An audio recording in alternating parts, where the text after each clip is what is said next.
Quando o mundo disser que é impossível, prove que é você quem decide.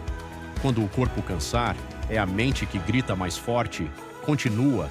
Cada queda, cada erro, cada cicatriz são marcas de quem não se entregou.